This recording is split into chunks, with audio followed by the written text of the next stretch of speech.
सभी दर्शकों का प्रतिज्ञा 21 चैनल में हार्दिक स्वागत है। आइए आज इस चैनल के माध्यम से हिंदी विषय के अंतर्गत रस और रस के प्रकार इसके बारे में अध्ययन करते हैं। तो आज का हमारा विषय है हिंदी, और हिंदी में भी क्या पढ़ेंगे? रस पढ़ेंगे। तो सबसे पहले समझना ये जरूरी है कि रस कहते किसे हैं, उसके बाद इसके प्रकार पढ़ेंगे। सर्वप्रथम भरत मुनि ने अपने नाट्यशास्त्र ग्रंथ में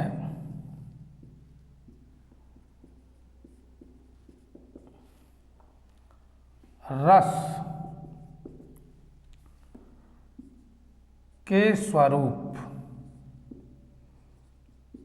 को स्पष्ट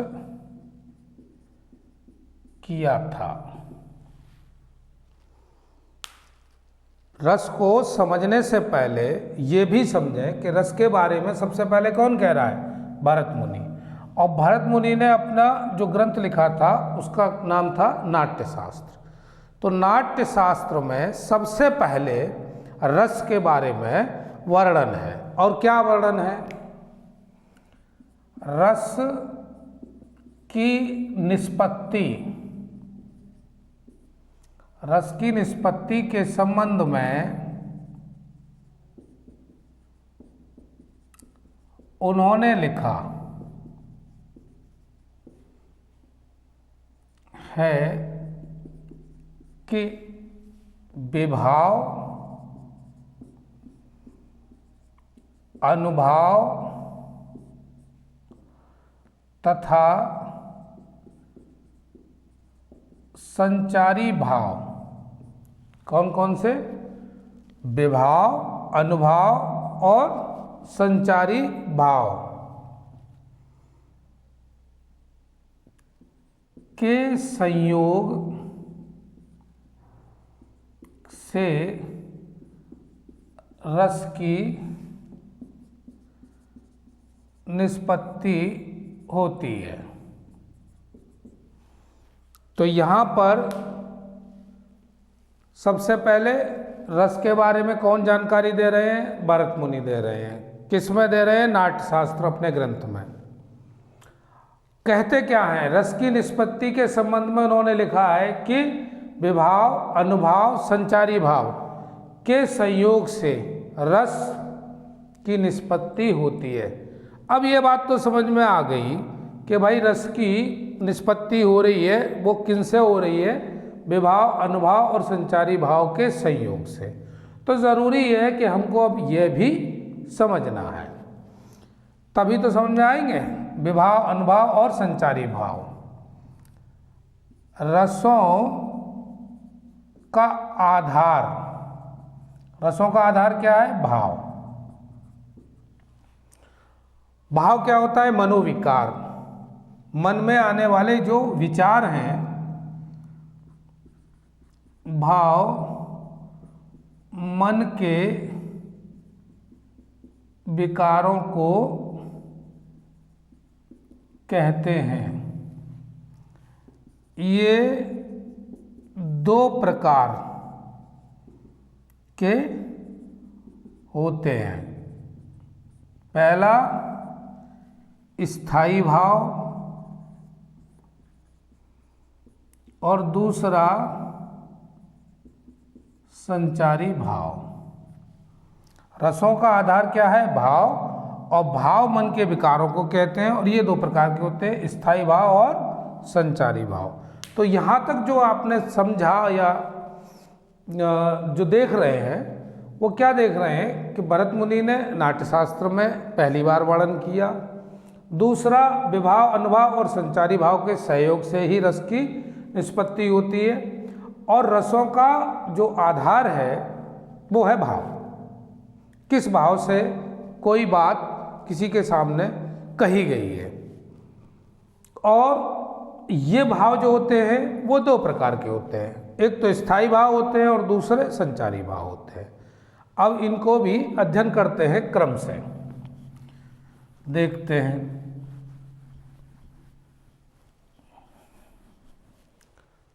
तो पहले बात करेंगे स्थायी भाव।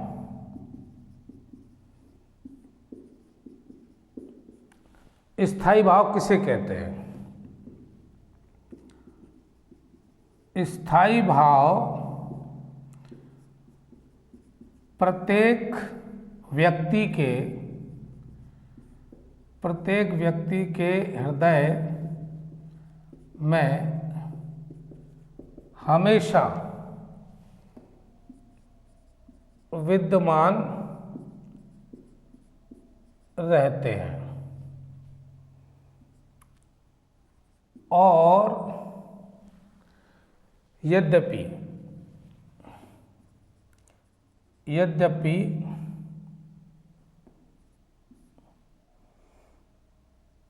वे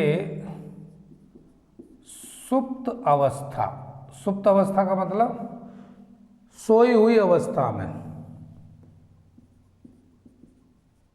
रहते हैं, किंतु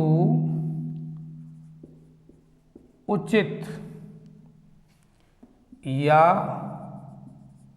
अनुकूल अवसर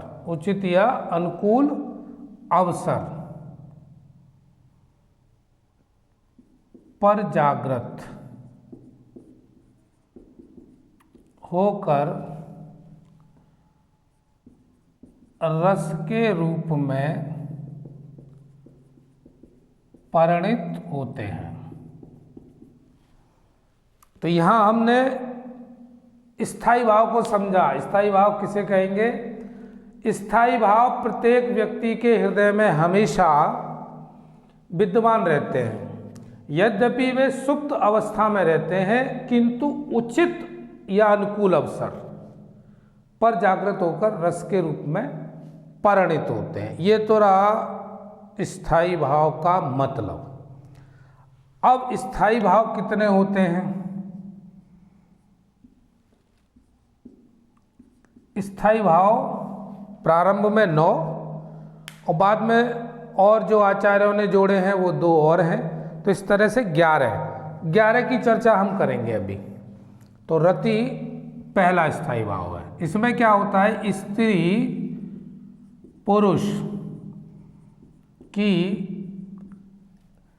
एक दूसरे के प्रति उत्पन्न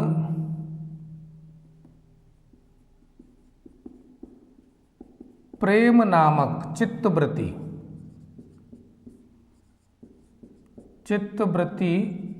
को रति स्थायी भाव कहते हैं।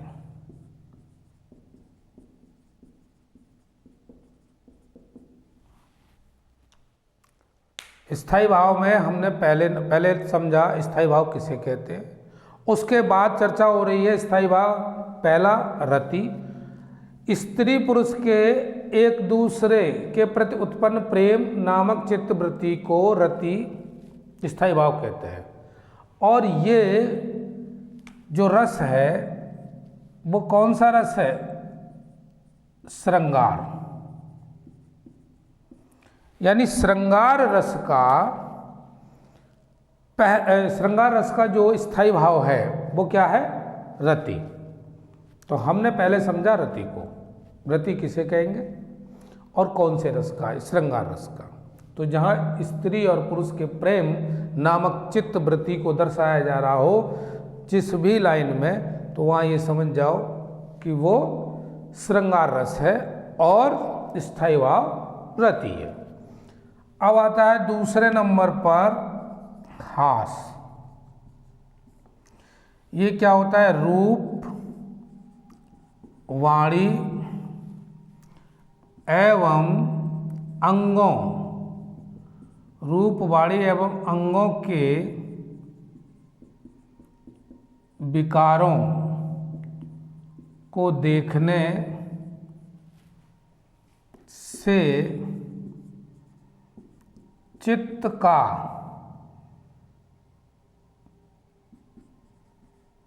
विकसित होना हास कहलाता है। रूप यानी किसी का रूप देख लें, वाणी या अंगों के विकारों को देखने से जो हमारे मन में हास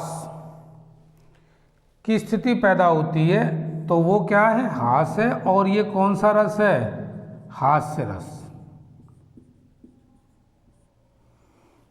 जैसे मैं एक उदाहरण दूं, राजा जनक के दरबार में अष्टावक्र ने जब प्रवेश किया तो वहाँ बैठे सारे जितने विद्वान थे वो उनके रूप को देखकर हंसने लगे। किसके रूप को, अष्टावक्र की। क्यों, क्योंकि अष्टावक्र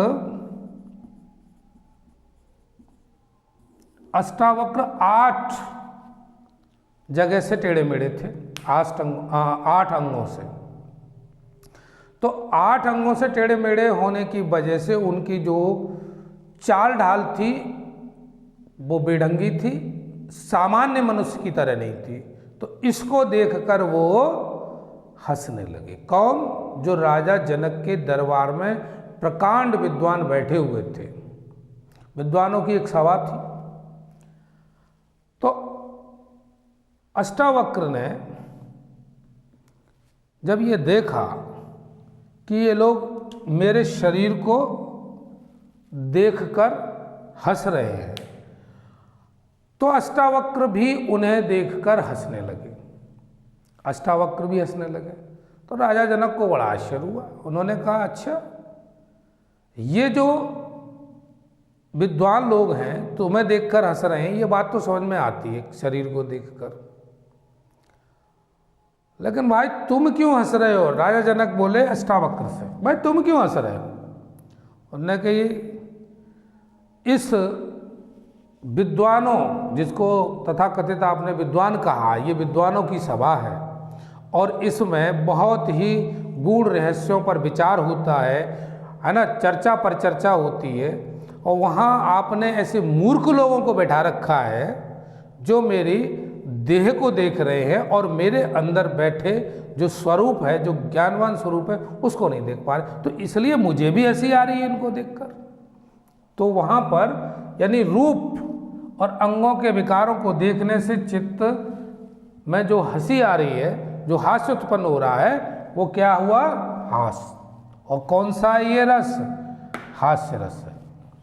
तो अब तीसरा और देखते हैं, इसके बाद दूसरा, बाकी सारे देखते हैं अभी स्थायी भाव कौन कौन से हैं और कौन कौन से अलंकार, रस। हर एक स्थायी भाव के साथ हर एक रस को भी देखना है। अब तीसरे नंबर पर लेते हैं शोक। ये स्थायी भाव है। अब पहले कहते किसको है शोक? प्रिय वस्तु के नाश आदि के कारण उत्पन्न होने वाली चित्त की व्याकुलता को शोक कहते हैं। यानी शोक की क्या परिभाषा है? प्रिय वस्तु के नाश आदि के कारण उत्पन्न होने वाली चित्त की व्याकुलता। अब प्रिय वस्तु व्यक्ति भी हो सकते हैं, ऐसा नहीं है कि वस्तु ही हो, इष्ट जन हो सकते हैं। तो उनके नाश के कारण जो मन में व्याकुलता आएगी तो वहाँ भाई क्या कहेंगे, शोक। और ये कौन सा रस है? ये है करुण रस। करुण रस का स्थायी भाव शोक। करुण रस का स्थायी भाव शोक। इस तरह हमने अभी 3 स्थायी भाव देखे और किसके थे? वो तीनों के तीनों रस पे भी हमने क्या की? चर्चा। अब चौथा नंबर का लेते हैं, क्रोध। क्रोध स्थायी भाव है, किसका है? तो पहले अभी क्रोध को समझेंगे।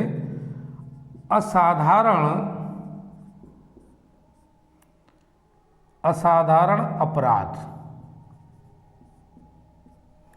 विवाद, उत्तेजनापूर्ण अपमान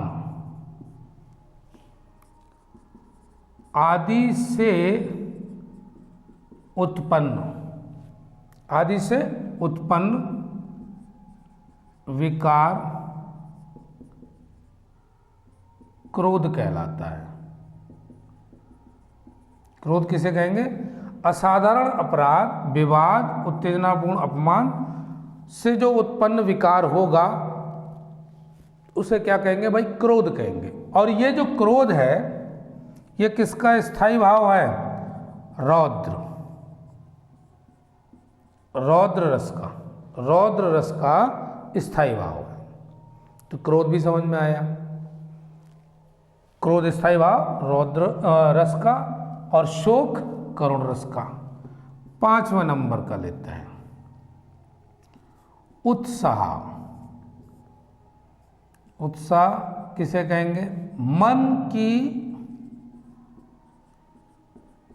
उल्लासपूर्ण वृत्ति। इसकी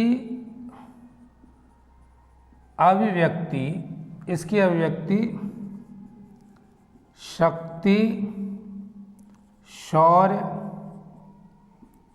एवं धैर्य के प्रदर्शन में होती है। उत्साह। और ये कौन सा रस है? वीर रस। कवियों ने वीर रस की जो कविताएं लिखी हैं उनको पढ़ने से, मात्र पढ़ने से ही उत्साह आ जाता है। तो मन की उल्लासपूर्ण वृत्ति, यहीं से समझ में आ गया कि पढ़ने से, कविताओं को जब पढ़ते हैं तो मन में क्या आ जाता है? उल्लास। और इसकी अभिव्यक्ति किसमें होती है? शक्ति, शौर्य और धैर्य के प्रदर्शन में होती है। तो ये वीर रस का स्थायी भाव उत्साह हो गया। अरे कविता है ना वो, वीर रस की है। वीर तुम बड़े चलो, धीर तुम बड़े चलो, सामने पहाड़ हो, सिंह की दहाड़ हो। तो ये क्या है? वीर रस। तो वीर रस का उदाहरण है। तो ये 5 हो गए आपके, उत्साह वीर रस का, क्रोध रौद्र का और शोक करुण का। अब उसके बाद 6वें नंबर पर देखते हैं कौन सा है।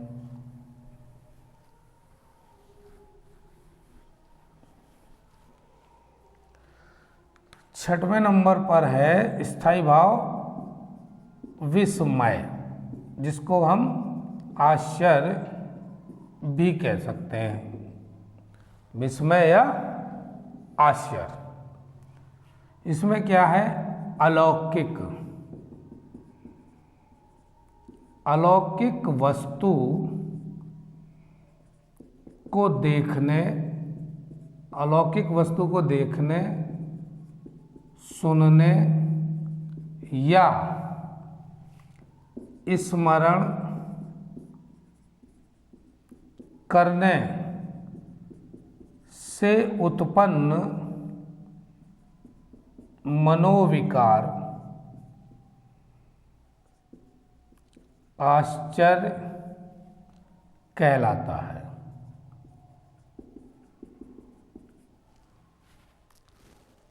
आश्चर्य किसे कहेंगे? अलौकिक वस्तु को देखने, सुनने या स्मरण करने। अब यहाँ पर ये जो शब्द है अलौकिक, अलौकिक का मतलब क्या हुआ? जो इस लोक का हो ही ना, लौकिक मतलब इस लोक का, यानी हम लोग पृथ्वी लोक पर रह रहे हैं तो ये लौकिक हो गया। अलौकिक यानी इस लोक का ना हो, अरे ऐसी कोई कल्पना कर लें, यानी सुन लें या देख लें या स्मरण कर लें, ठीक है। तो जो मनोविकार आएगा उसको क्या कहेंगे हम? आश्चर्य। और ये कौन सा रस है? अद्भुत। परीक्षा में क्या पूछा जाता है कि भाई अद्भुत जो रस है इसका स्थायी भाव क्या है? तो विस्मय, आश्चर्य। ऐसे रस देंगे और स्थायी भाव भी पूछ सकते हैं। अगला 7वें नंबर पर लेते हैं जुगुप्सा।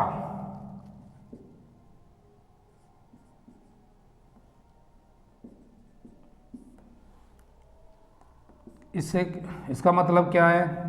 किसी अरुचिकर वस्तु के देखने या उसकी कल्पना करने से जो भाव उत्पन्न होता है, जुगुप्सा किसे कहेंगे? किसी अरुचिकर। अरुचिकर का मतलब है जो मन को पसंद ही ना हो, है ना, तो उसको क्या कहेंगे? अरुचिकर। वस्तु को देखने या उसकी कल्पना करने से जो मन में भाव उत्पन्न हो रहा है उसको जुगुप्सा कहेंगे। और ये कौन सा रस है? बीभत्स रस। तो इसका स्थायी विवश रस का स्थायी भाव क्या होगा? जुगुप्सा। अद्भुत का हो गया आश्चर्य। अब अगला 8वें नंबर का लेते हैं भय स्थायी भाव। स्थायी भाव क्या है? भय। भयानक दृश्य को देखने, भयानक दृश्य को देखने से उत्पन्न भाव, जो भाव भयानक दृश्य को देखने से उत्पन्न हो उसको क्या कहेंगे? भय। और ये रस कौन सा है? ये रस है भयानक रस। तो भयानक रस का स्थायी भाव हो गया भय, बीभत्स का हो गया जुगुप्सा, अद्भुत का हो गया आश्चर्य या विस्मय। यहां तक हुए 8 स्थायी भाव और 8 ही रस हो गए। अब उसके बाद देते हैं 9वें नंबर पर। 9वें नंबर पर ध्यान देते हैं। 9वां कौन सा है जी? 9वां है निर्वेद। ये स्थायी भाव है निर्वेद। किसका है? अभी चर्चा करेंगे। पहले ये समझें कि निर्वेद कहते किसे हैं? सांसारिक विषयों, सांसारिक विषयों से वैराग्य की उत्पत्ति निर्वेद कहलाती है। क्या कहलाती है? निर्वेद कहलाती है। सांसारिक विषयों से वैराग्य की उत्पत्ति। अब जो भी दृष्टांत पढ़ रहे हैं या जो भी लाइन पढ़ रहे हैं, अगर उनका पढ़ने के बाद मन में भाव क्या आ जाए? वैराग्य, समझ जाओ उसमें स्थायी भाव कौन सा है? निर्वेद। और रस कौन सा है? शांत रस है। अब 10वां नंबर का स्थायी भाव है स्नेह। ये होता है वात्सल्य रस में। और 11वें नंबर पर ईश्वर विषयक वृत्ति, वृत्ति नहीं रति होनी चाहिए, ईश्वर विषयक रति, ये स्थायी भाव किसका है? भक्ति रस का। ठीक, तो ये दो बाद में जोड़े गए हैं। कुल मिलाकर 9 रस और उनके स्थायी भाव, और स्थायी भाव को ठीक प्रकार से परिभाषित करके समझा कि किसको क्या कहते हैं। अब उसके आगे अभी जो चर्चा चल रही थी हमारी, क्या चल रही थी कि रसों की जो निष्पत्ति है वो किससे हो रही, किसके संयोग से हो रही थी? विभाव, अनुभाव और संचारी भाव। अब उनकी भी चर्चा करते हैं। विभाव ये क्या होता है, पहले ये समझें। जो कारण दूसरे और व्यक्ति के हृदय में स्थायी भाव को जागृत करते हैं, उन्हें विभाव कहते हैं। ठीक है, और अभी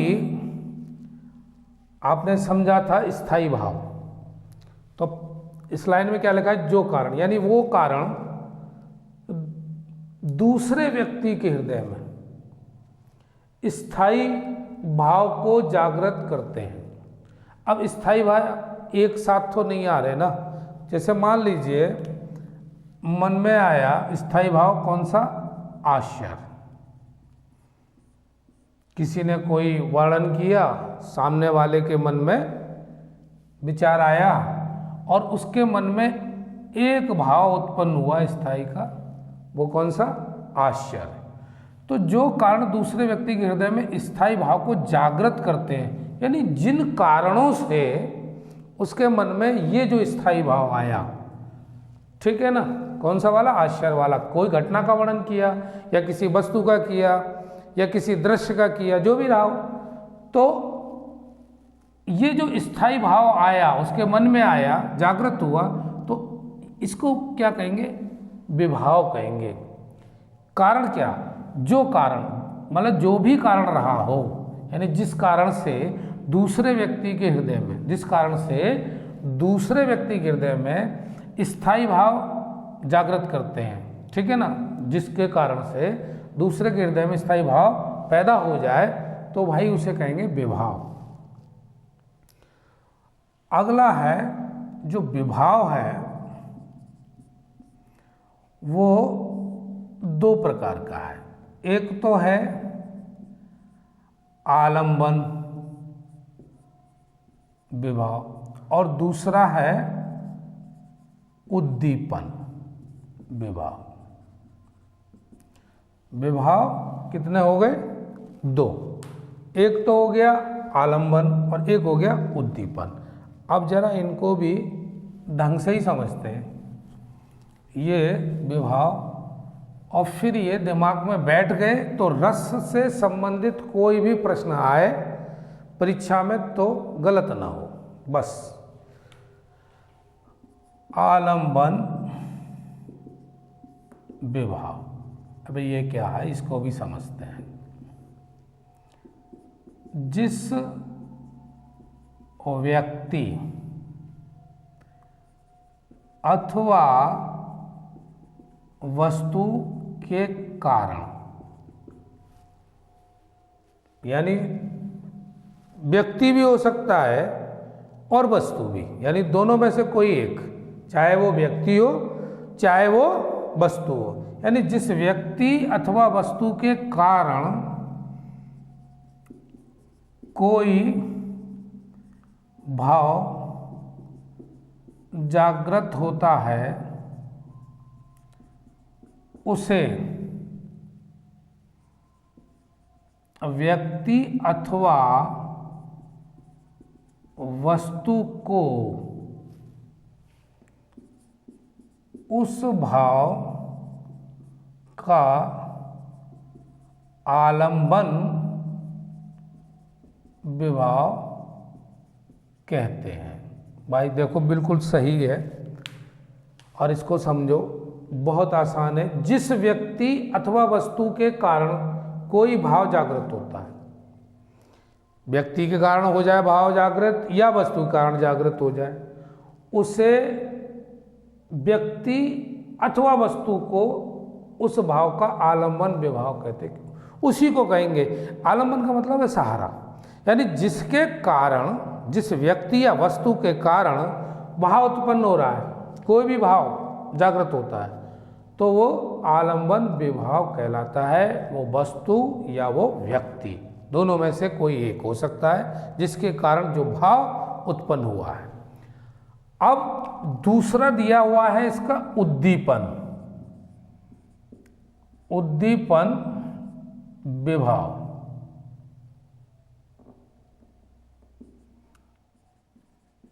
उद्दीपन विभाव, अब ये क्या भाई, इसको भी समझो। स्थायी भावों को तीव्र करने वाला कारण, स्थायी भावों को तीव्र करने वाला कारण, यानी जो भी कारण है जिसकी वजह से स्थायी भाव तीव्र हो जाते हैं, उनको क्या कहेंगे, उद्दीपन विभाव कहेंगे। ठीक है। उसके बाद आता है हमारा अनुभाव। विभाव के दोनों, विभाव क्या था पहले ये समझा, फिर उनके दो भाग समझे, आलंबन विभाव और उद्दीपन विभाव। अब आता है अनुभाव। ये क्या है, रस की उत्पत्ति को पुष्ट करने वाले भाव जो विभाव के बाद उत्पन्न होते हैं, अनुभाव कहलाते हैं। अनुभाव किसे कहेंगे, रस की उत्पत्ति को पुष्ट करने वाले जो विभाव, रस की उत्पत्ति को पुष्ट करने वाले भाव जो विभाव के बाद उत्पन्न होते हैं, तो अनु का मतलब तो पीछे है, तो अनुभाव कहलाएंगे। रस की उत्पत्ति को पुष्ट करने वाले भाव जो विभाव के बाद उत्पन्न होते हैं, उनको अनुभाव कहते हैं। अब इसके आगे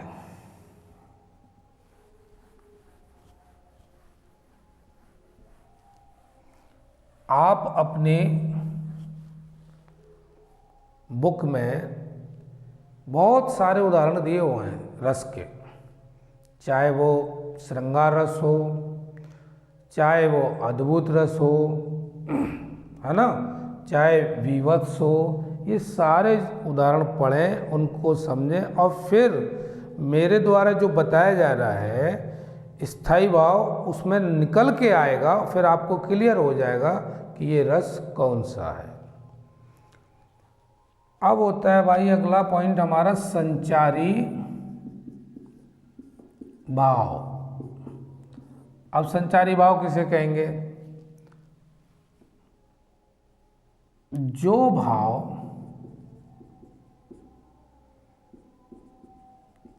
स्थायी भावों को अधिक पुष्ट करते हैं, जो भाव स्थायी भावों को अधिक पुष्ट करते हैं, उन सहयोगी भावों को संचारी भाव कहते हैं। जो भाव स्थायी भाव को अधिक पुष्ट करते हैं, यानी उनको और ज़्यादा मजबूती प्रदान करते हैं, उन सहयोगी भावों को संचारी भाव कहते हैं। इनकी कुल संख्या 33। इनकी संख्या कितनी है? 33। जिसमें कुछ मैं यहाँ बता रहा हूँ, जैसे चिंता है और हर्ष है, चपलता है,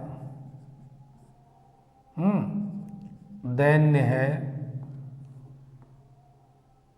भ्रम है और मोह है,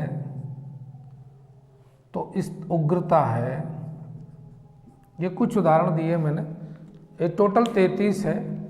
तो पेपर में तो यही पूछा जाता है कि संचारी भाव की कुल संख्या कितनी है, तो वो 33। यहाँ पर चिंता, हर्ष, चपलता, दैन्य, भ्रम, मोह, उग्रता, ये सब के सब क्या हैं? संचारी भाव हैं। ठीक है।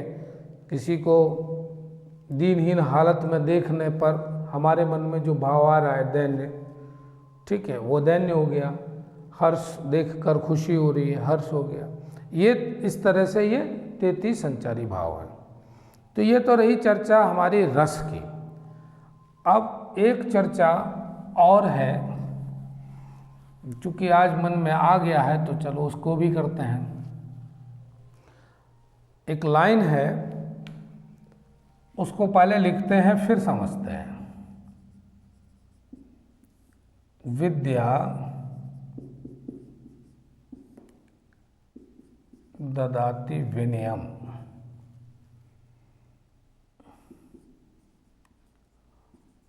और विनयाति पात्रतम।